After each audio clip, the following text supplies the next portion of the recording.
English translation 12th contact, Sunday 20th April 1975, EO 311 Chereris. 30 minutes ago I offered you and some of your friends the opportunity to take still more pictures of my beamship. After all, I did promise you this possibility, although not in the sense that you would simultaneously captivate the persons on the film. I really do not agree with this. I know, but why must not any persons appear on the pictures? About this I do not want to talk, but I have my reasons for it. This sounds like an excuse to me, Simyase.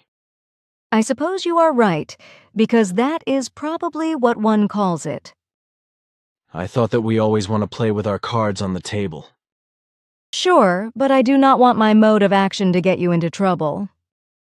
If I told you the reasons, then you would be treated with hostility from within your own group. Maybe you are right. Nevertheless, in spite of everything, I would prefer clear fronts. If you really want to put up with this. Of course, Simyase.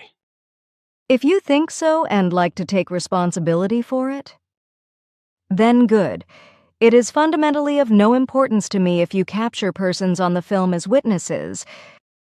However, I have reservations about the inclusion on the film of persons for whom also such photographic proofs are not regarded as evidence and whose thoughts are continuously filled with doubts, criticism, and other harmful things. Of the also photographed persons on these first photos, 3 might to a certain extent also be trapped in doubting states, yet in a form that is understandable. However, a 4th person is totally disturbing and forms a dangerous element that can jeopardize our whole cause. This person is too much in a worldly captivity to be able to walk in conformity with a real spiritual teaching. This person will even doubt what he or she is able to see with his or her own eyes, something that I still will prove. Moreover, he or she lacks all those consciousness-based abilities that would allow him or her to perceive spiritual powers in a fine spiritual wise, something I still will prove as well. That is harsh, Simyase, because even doubters have nevertheless a right to evidence and conviction. Of course, that is true, but these kinds of doubts are anchored in the materialism and in an unknowledge, which have their source in a pure material intellect, which still lacks all spiritual intellectual abilities. This does not happen for reasons of intellect and rationality, but because of the fact of a certain religious prejudice, which this person is not able to get rid of. But I have already talked about this once before, and I have also explained to you that such factors are only harmful and not of benefit to your group. You are simply too kind-hearted and too full of trust in certain persons, wherethrough our cause is harmed. What you explain, Simyase, may be obvious to me, yet I want to afford everyone a chance. Your attitude honors you to the highest degree. Nevertheless, you cannot apply it generally, because otherwise you will only incur harm. All right, I will think about it, but that will take its time. But may I nevertheless still take further pictures for the purpose of the planned lectures? Sure, but please remember my words. If you will not consider that, then I would have to seriously think about whether I might have to destroy the film. Simyase, please just give me time to think. This is what you anyway get from me, but I know exactly how fast you are capable of thinking. You are allowed another 13 to 14 pictures by me so that you can put together 50 of them. But then it must be enough. I also want to allow you 2 or 3 more films when the opportunity arises. For the next pictures, I will call you today at 10 OHRs. All right, thanks, Simyase. Did you bring along the little bags or other containers and soft material for which I asked you before your departure? Of course. That is good, because I brought with me various crystals and minerals for you. Label them according to the places where they were found and their designations that I will name for you. You do not have to worry in any wise, because if someone were to analyze them, there would be no differences found between them and minerals and crystals of the same kind of earthly origin. I have already told you that the structure, etc., is the same throughout the entire universe, so that the same laws apply to materials of the same kind everywhere. As a very personal property for you, I have brought you a special gem, a small but beautiful combination of crystallized quartz of different sizes. Most things originate from my home system, but there are also some from the Venus and the asteroid belt in your system. Unfortunately, I did not have time to analyze them, so you still have to do this yourself if you have some understanding of that. That is exactly what I unfortunately do not understand. Then have them analyzed by an expert, but keep the origin secret. I will do that. This is followed by the handing over, packaging, and labeling of the crystals and minerals. What I still wanted to ask, I know that the Pleiades are located in the constellation of the Bull as a so-called open star cluster. But how many stars or planets actually belong to this system? There are 254 if you speak of the Pleiades, which can be seen from the Earth and which are not planets but stars. One cannot see planets with the Pleiades viewed from the Earth. Quite a good number. Of course, I know that from here we can only see stars, that is to say, suns. Certainly, but there are still much bigger systems. But now it is the time again for us to separate. However, I am still able to walk a bit of the way together with you because I have landed my beamship somewhat remote from here. 20th April 1975, 10 Hoyers Jakobsberg Allenberg Bettsville Beretzville demonstration flight of Sim-Ya, says beamship. Billy brought people into the picture without permission.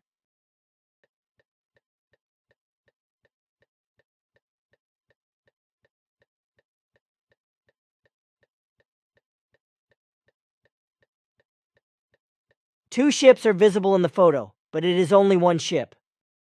The effect was caused by Sim-Ya-Se jumping from one location to the other with her ship during the exposure time of 100 cc, which resulted in her ship being pictured 2x during the same exposure time.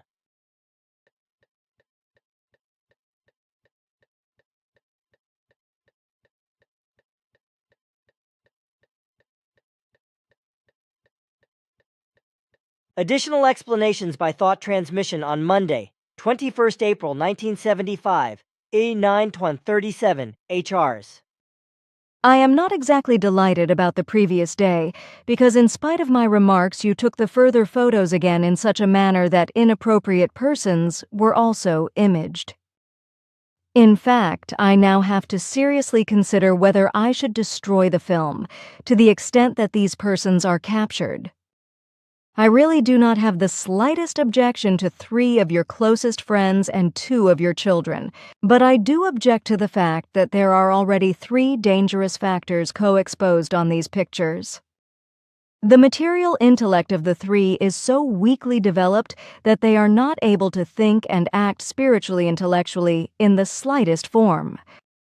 They may well believe that they can do this, but in this regard they succumb to a malicious self-deception. Their consciousness-based material intellect is in such a way underdeveloped that they are only able to think in purely material forms. They imagine that spiritual intellectualism would be identical to material intellectualism because they do not know the difference. This is very dangerous for our cause. Therefore, I am forced to make up my mind whether the destruction of the film might in fact nonetheless be a necessity. Should I really do this, then I will have enough opportunities for it until the negatives get back into your hands. In the early morning hours, I explained that I would provide evidence that certain persons live, think and act completely outside of any rational swinging waves, and that for these reasons they also doubt everything they see with their own eyes. I therefore endeavored to make my ship visible to everyone's eyes, starting and moving away. I even tried to make my ship fly directly over your waiting friends, among whom there was also the said person, who lacks the necessary consciousness-based capabilities. But as was to be expected, this person doubted my ship as such, although they were able to see it with their own eyes. I monitored his thoughts very closely and determined that in the man in question no cognition or realistic insight whatsoever lit up. His thoughts were vain doubts, unknowledge, and material intellectual. This material intellect was thereby so strongly developed that he was not even able to detect the penetration of my thoughts, while the three others, however, realized this fact, albeit they did not understand the process and the actual sense. They perceived my penetration in thought as a cooling of the head lasting for seconds, which they, in unawareness of the process, regarded as a draft or a breath of air. In their thinking, too, lay certain doubts which, however, were of an understandable nature. Once you made the second photo series, I got angry at first, and I only permitted it because I was not yet sure, and am still not sure now, if I shall allow these photos. I already said that I still have to decide about it. So do not be disappointed should I, under certain circumstances, destroy the film. However, I would afterwards grant you another opportunity to take new pictures, whereby, in this case, however, only persons who are of service to our cause would be allowed to be photographed. Please understand this, because if you yourself are not able to reach a decision, then I have to decide on my own, and that is exactly what I will do in the next 24 hours. In a particular respect, I became seriously angry at the one daughter of the doubting man because in her consciousness-based inability, she harbored material intellectual thoughts that were in their form very malicious. However, I do not wish to tell you about them since they would be too insulting for you. But I think that a human being who is only material intellectual should keep decency and rationality even if he or she does not let his or her thoughts become known. And it is exactly such human beings that you should not include in your group because they have a destructive effect in every regard. Form your group with human beings to whom the rationality is inherent in greater creation-connected form, because material intellectual rationality, unfortunately, does not suffice in this regard. Unless both forms are connected, then this means annihilation and destruction. It is such one-sided Wesen who holds back the spiritual and consciousness-based progress of the individual human being and the masses, and continually spread new irrational teachings. Such Wesen are to blame for the fact that malicious religions, sects, and irrational teachings can sprawl and discredit the true spiritual teaching.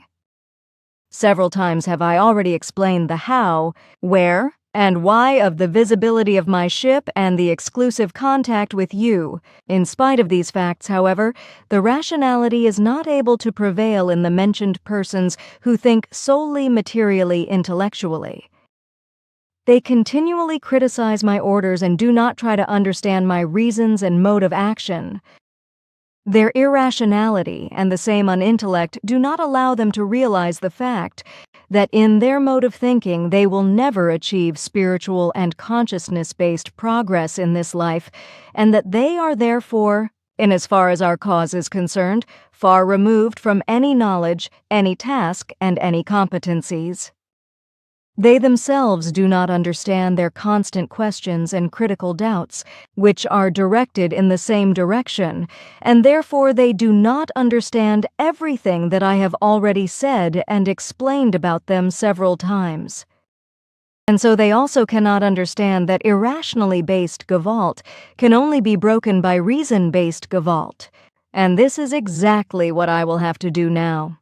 Because although you know that Gewalt can only be broken by logical Gewalt, you act, at least in this case, contrary to your knowledge and ability.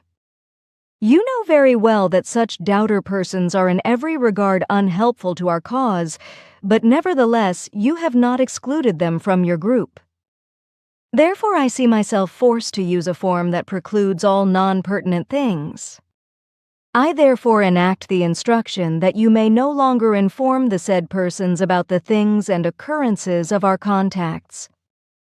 I do not want and am not able to forbid you to have contact with them, but I do issue the instruction that you must withhold further important things and information from them. Should you not comply with this instruction, I would have to terminate our contacts, even if I would not be able to look for another contact person. With this, I do not want to interfere with your personal concerns and decisions, but this matter is not yours alone because it fundamentally originates from us, which is also why we reserve a certain decisional gay vault for ourselves. If I had to terminate our contact, then I would myself be very sad about it, because I have found you to be an extremely remarkable human being with whom I feel very much connected. Nevertheless, I cannot deviate from my given instruction, except when the persons concerned, or some of them, would change their rationality and intellect to the spiritual form, which is, however, apparently still something that lies in the distant future. So decide for yourself which way you want to go, which way is the most valuable to you. Please do not interrupt me, because now I have to speak, and I am unable to deal with questions or objections. I cannot decide on your behalf because the decision is yours alone. You have the being or non-being in your hands, and I am not allowed to advise you either for the one or for the other, because you have to make the decision yourself. According to our unanimous decision, I will grant you 6 days' time to think it over, and I myself— I have already made up my mind, Simyase. That is what I already wanted to say earlier on. Is that final? But you know that— Though I had hoped for that, nevertheless, I did not dare to say it. For sure it is not easy for you, because I am picking up heavily shattered feelings from you. Damn, is that really so important? I know exactly that I acted wrongly. I am simply an idiot because I often have false hopes. That is why it was quite good that you told me the truth and read me the riot act. A flogging would actually be appropriate for me, damn it again. Please do not get agitated, because not just you alone make mistakes. They also happen to us here and there. On the other hand, your false hopes, as you put it, are understandable to me, because I know your way of thinking very well when it comes to such things. But please do not call yourself an idiot, because you do not have even one iota of such a state with you. On the other hand, you are causing me pain when you humiliate and insult yourself like that. I really feel a terrible woe inside me about it. I was for sure too hard on you, and you yourself are also too hard on yourself. I'm about to start crying, damn it again. I really feel like it too. Why do these kinds of things just have to happen? But I said it because I was irrational and acted wrongly. Sadly, not everything can be predetermined, because we all have to make mistakes in order to learn. But please do not curse anymore, because I do not like things like this. Although I know that these words are only expressions of embarrassment for you when your feelings threaten to go overboard, but please do not let them happen in the future. Your honest feelings mean a lot to me, and you do not need to hide them or to humiliate yourself. However, that is exactly what you want to do when you curse. Thank you, Simyase. That was a frank word. I will in the future pay attention to your wish, but please do not be upset if it should nevertheless occur occasionally, because one does not shed an evil from one day to the next. Of course, I know that you will make every effort, because you are really very honest with yourself. I will remember that in case you might forget yourself.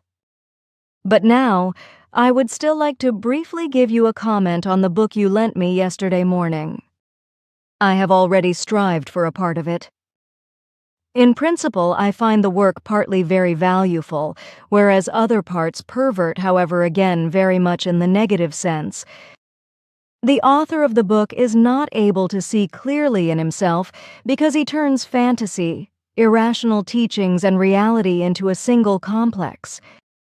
It is quite obvious that he is a human being who, despite some good cognitions of the truth, is still heavily religiously bound, and who therefore is unable to distinguish the unreality from the truth, because he does not know the whole truth and is religiously gone astray. For human beings influenced by religion, the work might evoke an impression of being valueful, however. It might also do so for human beings who recognize the truth when they evaluate the purely spiritual aspects.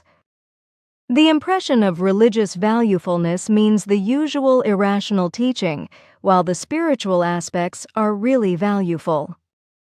However, this spiritually valueful element arises unconsciously from the author and without him being able to understand it, or just have a presentiment, or recognize it.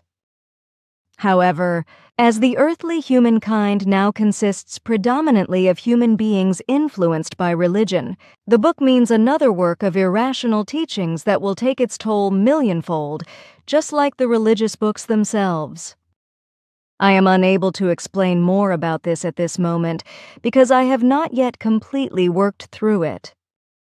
But the way it looks, it will not yield any other aspect in the further parts either. I will bring it back to you at the next meeting, whereby I will give you further explanations if necessary. Special feature about the contact on Sunday, 20th of April, 1975. When on Sunday morning, slightly after 4 o'clock, my accompanying persons were interested in the landing site of the beamship of Pleiades. We searched the area for some pressure tracks where the ship might have landed. But our search was in vain, because we could not detect anything in the darkness. Therefore, on Monday afternoon at 13:30 hours, I went again back to the place and found then actually still very lightly visible traces. However, these were about 30 meters down from the lowest place where we had searched, underneath 2 weather pines, where there was a large, free and flat place. The interesting peculiarity that I could notice was the following. When I arrived with my vehicle, using the forest road, at the place of the nightly start of the beamship, a military jeep standing in the middle of the road blocked my way. I was forced to reduce my speed and drive very slowly past the jeep, whose bonnet a captain of the Swiss Army used to make an exact sketch of the location, while 2 further officers searched the area below and above the road with some search devices, which were probably some kind of detector search devices. While driving past the jeep and next to the captain, I was able to recognize the sketch exactly, and could determine that a circle with a cross on the hill height was placed exactly where. According to the descriptions of my accompanying persons, the beamship must have risen to the sky in the morning at 4 o'clock in front of the fir trees. Traveling along the road, I increased the speed again after my observation, which seemed strange to me, and drove up the hill where I parked my vehicle and wanted to go down to the military to ask them about their actions. But as soon as I went down from the hill, a shout sounded from the direction of the jeep, and the 2 searching officers hurriedly ran to their vehicle, and at breakneck speed they chased away across the bumpy field road. For my part, I then searched the area and found the landing site of the beamship, after which I then moved away and searched the wider surroundings kilometers away for military personnel, because their observed behavior had touched me in a strange way. However, the search was in vain, because no matter how far I drove around the area, I could not find any military personnel. Neither could I find a vehicle of theirs. But when I then drove on the main road in the direction of Pfeffikon again, and had another look up to the hill, to where the beamship had landed and taken off, the military jeep stood there again, while the military personnel searched the area again.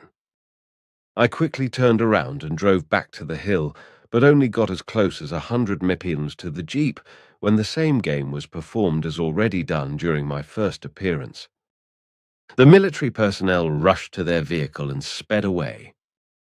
This peculiar behavior of the military raised in me the suspicion that their presence must probably be connected with the UFO beam ship. Obviously, the nightly event must have been observed and reported somewhere, or the army somehow in some other way received a report about the incident.